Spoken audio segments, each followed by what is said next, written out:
السلام علیکم او ستړي مشه زه عمر خان یم او 410 تورنځای کې موجود یم او مازدیګري ټیم دی راغلی ما مقبرې ته د تورنګزو مقبرې ته کومه چې مشهوره ده په لویه مقبره باندې په تورنګزو کې نو راغلی یم دا قبرستان به هم درته ښیم چې څونه مې ښودلی شو او خپل قبرونه به هم درته ښیم نو او ویل کېږي داسې چې دا د ایشیا د ټول نه لویه مقبره ده لویه قبرستان دی چې دا مقبره بیا په پټو کې اوتې ده نو پړانګو مقبرې سره دا بیا یو ځای شوې ده نو دا د ایشیا ټول نه لویه مقبره ده تاومه داسې تاسو سره خپل قبرونه هم درښایم او مقبره راته داسې یو جلک درښایم دا کتې چې دا ټول زمونږ قبرونه دي دا بیا ورپسې دا شو نیا نیکونه بیا ترونه بیا ورپسې د ترور شو بیا ورپسې نیکه شو دا ټول قبرونه دا زمونږ د کورنۍ قبرونه دي تاسو کتې شئ زمونږ خپل ځای دی خپل ځای خو نه دی خو د مقبرې ځای دی خو دلته کې لکه زمونږ حقیقت کې دا خپل ځای دی دا ګیر چاپېر تاسو کتې شئ دا ټوله مقبره ده دا بیا تلې ده دا بیا هغه ځای پورې دا بیا په پټو کې د هغه نه پس تلې ده هغه مخامخ پکې جنازګاه لږ زوم کېږم خو تاسو ته ښکاري دغه مخامخ دغه جنازګاه پکې جنازګاه ډېره لرې ده ګینه ورغلي به ورله او ټایم هم ماښام ته لږ دی او جنازګاه سره خو وړه جنازګاه الله دې رحم وکړي په دې باندې د دې هم چې ته خلاص نه کړي او دا مقبره ده ویل کېږي داسې یو ځل ته بیا ویم چې دا د ایشیا ټول نه لویه مقبره ده او هفته کې یو ورځ زه خامخا زه وایم چې هفته کې یو پیره خامخا انسان له پکار دی چې دې قبرستان ته لاړ شي د خپل علاقې چې انسان تر خپل حیثیت او د خپل اوقات پته ولګي چې یاره دا زما حیثیت دی او دا زما اوقات دی چې یو نه یو ورځ به خامخا دلته راځم دا هغه ځای دی چې دلته کې به ډېر مالدار ډېر بادشاهان به دلته پراته داسې خلک به دلته پراته چې هغوی پسې به په ژوند کې هغوی پسې به ګاډي ګرځېدله هغوی پسې به پولیس ګرځېدل مخکې وروسته به د هغوی نه منډې ول خو نه جایداد نه مال نه حسن هېڅ شیز په کار نه راځي کوم انسان چې یو ځل سترګې پټه شوې بس دا بیا د انسان اوقات وختي مې یو تصویر کتو تنویره وختي مې یو تصویر کتو نو هغې کې یو مړی په یو کور کې مړی پروت و نو هغه یې د جنازې په کټ کې اچولي او بیا یې پرې پاسه پلاسټک اچولي باران و نو هغې باندې صرف پلاسټک اچولي نو ټول ته کمرو ته تللي و هغې په انګړ کې باران ته پرېښی و نو بره یې ورسره بیا لیکلي چې دا د انسان اوقات دی چې یو ځل د انسان سترګې پټې شوې بس بیا د خپل رشته دار هم په کار نه راځي یقیني نو هغه تصویر تاسې سړی حیران شي چې ما ورته وکتل ما یاره واقعي یار ویم دا خو ډېره زبردسته خبره یې کړله خوږ مور پلاري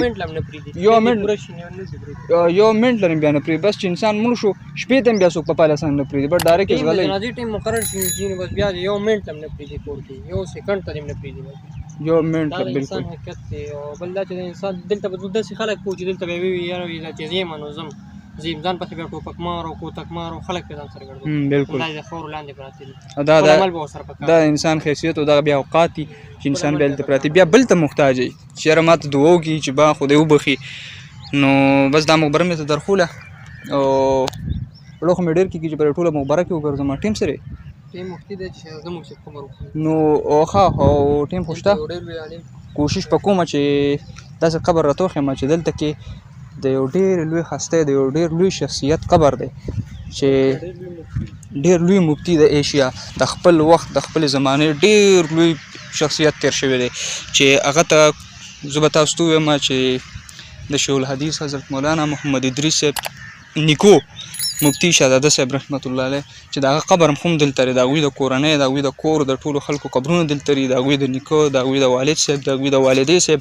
بیا د هغوی د ترور قبر هغه هم دلته کې دی کوشش کوو چې هغې له ورشو نو نورې خبرې به بیا زه تاسو سره هلته کوم دا د دې مقبرې مین سړک دی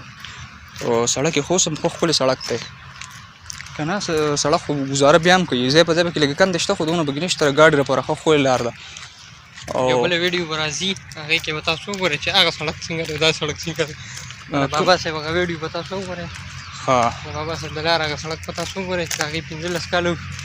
د هغې منظوري شوې ده او پته نه لګي چې پیګان او مینګان ځي راځي او پته نه لګي چې چا سره دی هغه نه هغه ویډیو خو بېګا دا کړه اپلوډ مې کړه او هغې کې مې ویلي دي که نه هغې کې تا خبره ماته کړې وه هغې کې مو بیا ویلي دي چې د دې 15 کاله لار وشو چې دې منظوري شوې ده خو خیر خیریت دی پڼ پته نشته چې په کوم اړخ تللی دی او په دې موبایل کې دا څه شی دی دا ګرځه زیارت ته دا پته نه لګي سونو زیارت وی نه دا زیارت دی غټ قبر دی غټ قبر دی خلک ول راځي کنه او کنه نو زر راځي چې زر بیا قبر لور وسو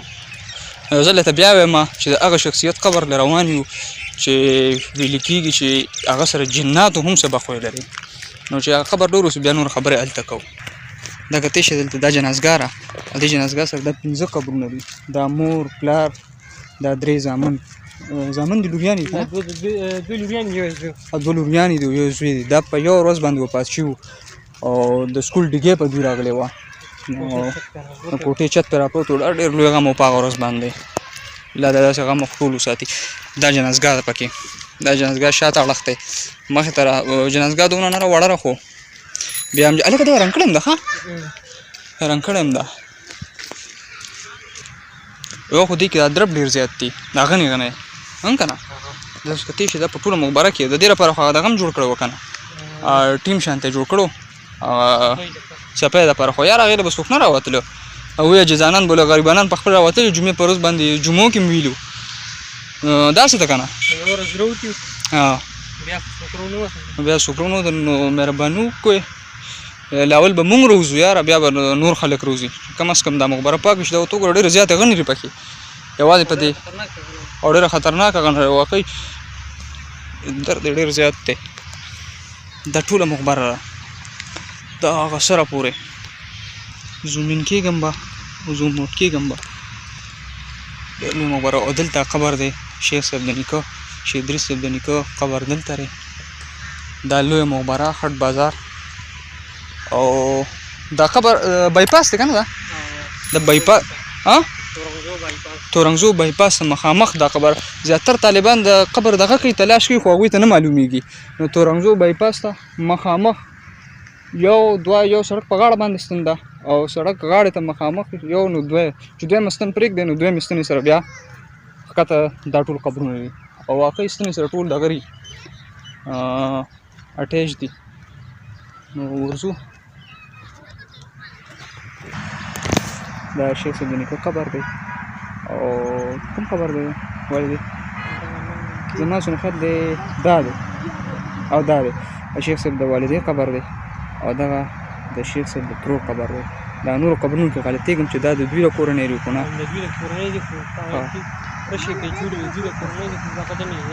په دې کې زه غلطېږم چې دا د دوی په رشته کې څه کېږي دا مخامخ تورنګزو بایپاس ته سومین تورنګزو بایپاس ته مخامخ ښکته دویم نمبر ستن سره دا ټول قبرونه دي او دا شیخ صاحب د نیکو واقعي ډېر لوی شخصیت ډېر لوی علم والا انسان و او بس څه کوو